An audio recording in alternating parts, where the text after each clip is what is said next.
কারণ নয়তো শহীদ ওসমান হাদির গুলিবিদ্ধ হওয়ার পর থেকে যাতে এইটার বিচার না হয় তার কারণে জনে জনে আমাদেরকে বাধা দিচ্ছে। প্রিয় ভাইয়েরা, ওরা যদি ওদের নেতারা যদি ওদের মুখের লাগাম টেনে না ধরে তাহলে আমরা ওদের জিহ্বা টেনে ছেড়ে ফেলবো। আজকে শহীদ ওসমান হাদির গুলিবিদ্ধ হওয়ার 55 দিন থেকে 56 দিনের দিকে যাচ্ছে।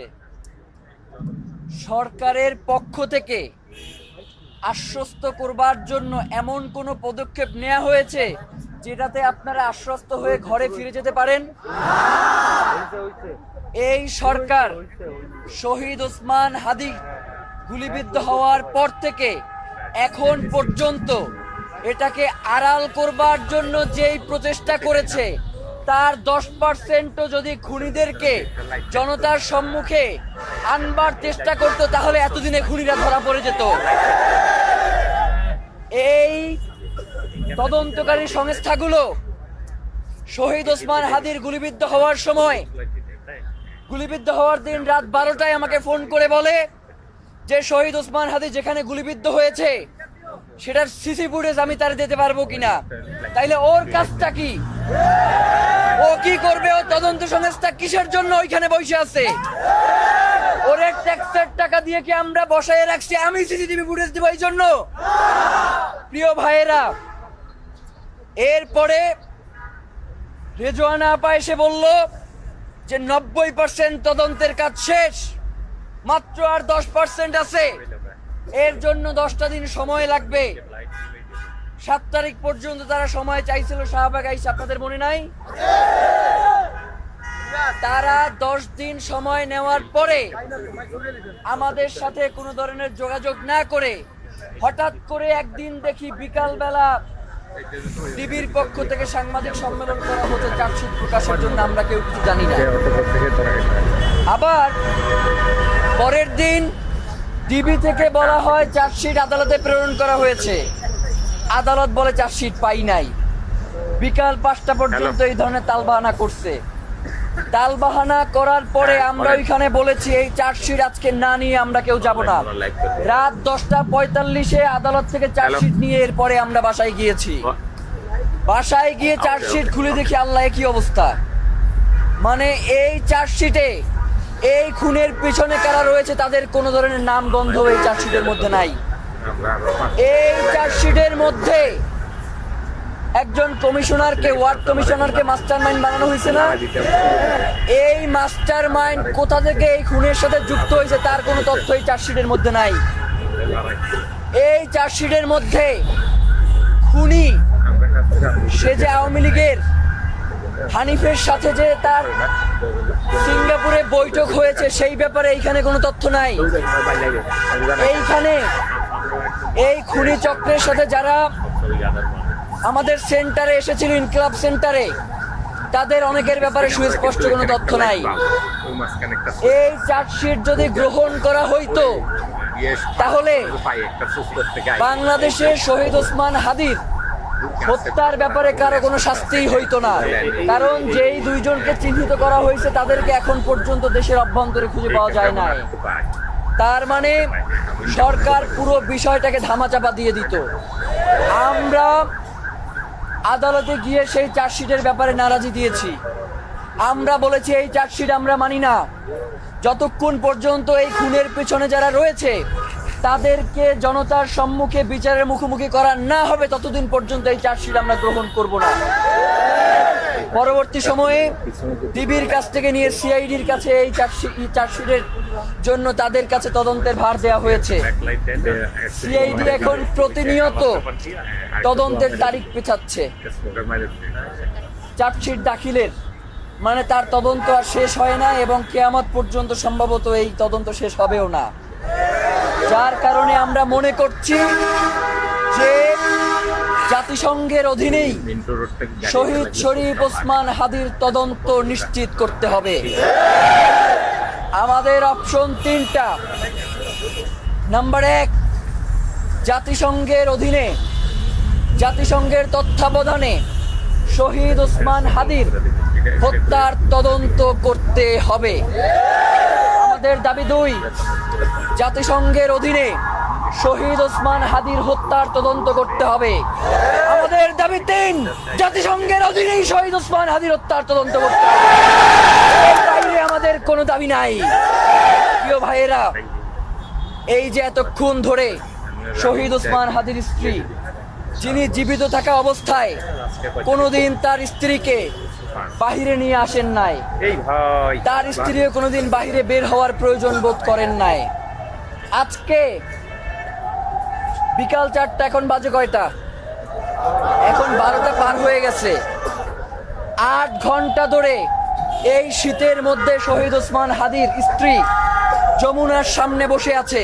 একটা পিয়ন বের হয়েও তাকে সম্মান জানানোর প্রয়োজন মনে করে নাই।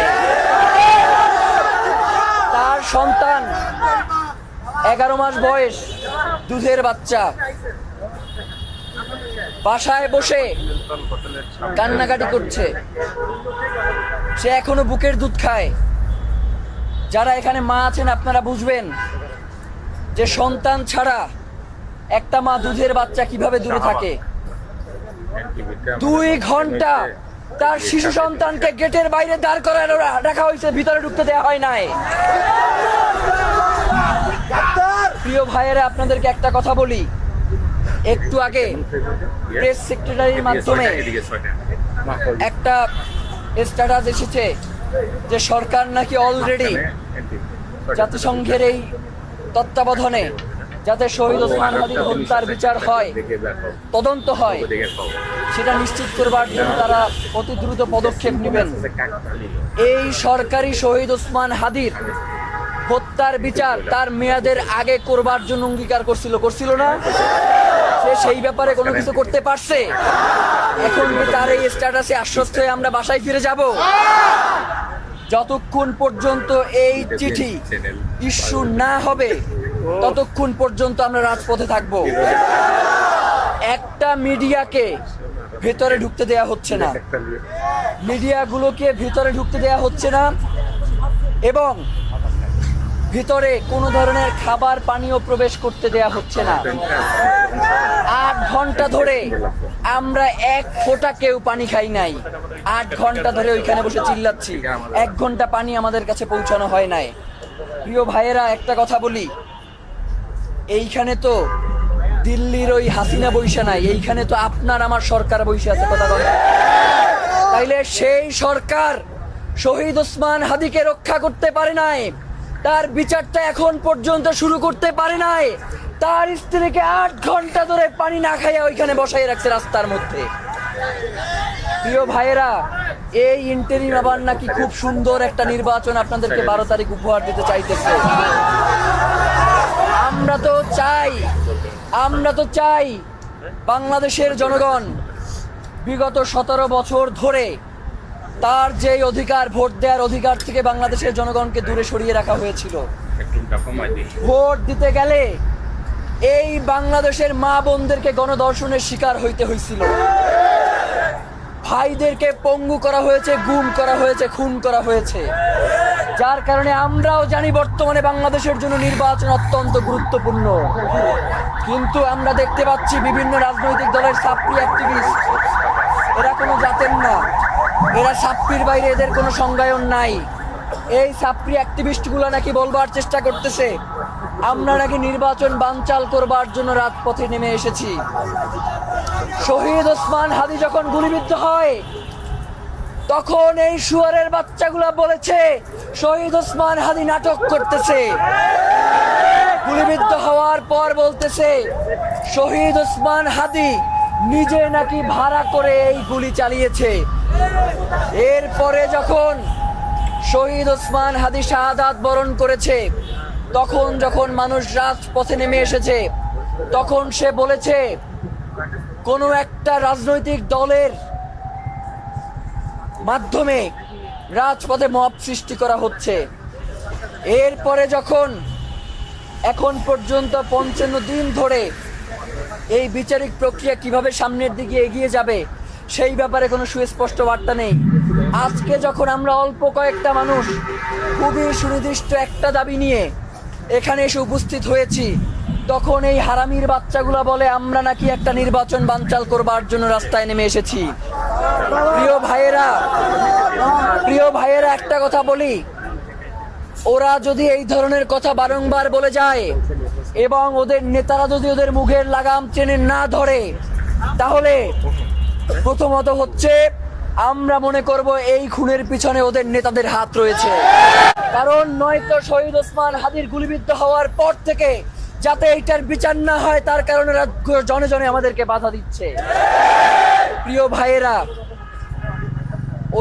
ওদের নেতারা যদি ওদের মুখের লাগাম টেনে না ধরে, তাহলে আমরা ওদের জিহ্বা টেনে ছেড়ে ফেলবো। 12 তারিখ এই দেশের জনগণ বুঝিয়ে দেবে রাষ্ট্র ক্ষমতায় কারা আসবে। ইনসাফের পক্ষে, আজাদির পক্ষে, শহীদ ওসমান হাদির হত্যার সুষ্ঠু বিচারের পক্ষে যারা দাঁড়াবে আমরা তাদেরকেই ভোট দেব। এর বাইরে কোন ছাত্রীদেরকে আমরা ভোট দিয়ে ক্ষমতায় আনবো না। প্রিয় ভাইয়েরা, নির্বাচন 12 তারিখই হইতে হবে, নির্বাচন 12 তারিখই হইতে হবে। কিন্তু নির্বাচন যে 12 তারিখ হবে, সেই নির্বাচনকে আমরা করব না রাষ্ট্র করবে এই নির্বাচনের ব্যবস্থা। তার মানে কি নির্বাচনের জন্য আমি আমার ভাই হত্যার বিচার চাইতে পারবো না? শহীদ ওসমান হাদির স্ত্রী তার স্বামীর বিচার চাইতে পারবে না হত্যার? তার দুধের শিশু এখন এইখানে এসে বসে আছে যমুনার ভিতরে, সে তার বাবা হত্যার বিচার চাইতে পারবে না? তার কাছে নির্বাচন গুরুত্বপূর্ণ নাকি তার বাবার হত্যার বিচার নিশ্চিত করা গুরুত্বপূর্ণ? প্রত্যেকের কাছে নির্বাচন গুরুত্বপূর্ণ না। শহীদ ওসমান হাদির সন্তানের কাছে তার বাবার হত্যার বিচার গুরুত্বপূর্ণ। আবার এই আপনারা যারা সামনে বসে আছেন, দীর্ঘ 17 বছর ধরে আপনারা কেউ ভোট দিতে পারেন নাই, যার কারণে আপনাদের জন্য নির্বাচনটা অনেক গুরুত্বপূর্ণ। কিন্তু যারা এই নির্বাচন এবং বিচারকে পরস্পরকে মুখোমুখি করবার চেষ্টা করছে, আমরা তো মনে করি ওরা নির্বাচনও চায় না, বিচারও চায় না। প্রিয় ভাইয়েরা, এই বাংলাদেশে 12 তারিখে নির্বাচন হবে। আবার জাতিসংঘের তত্ত্বাবধানে শহীদ ওসমান হাদির তদন্ত নিশ্চিত না করা পর্যন্ত আমরা রাজপথেও থাকবো, দুইটাই একসাথে চলবে।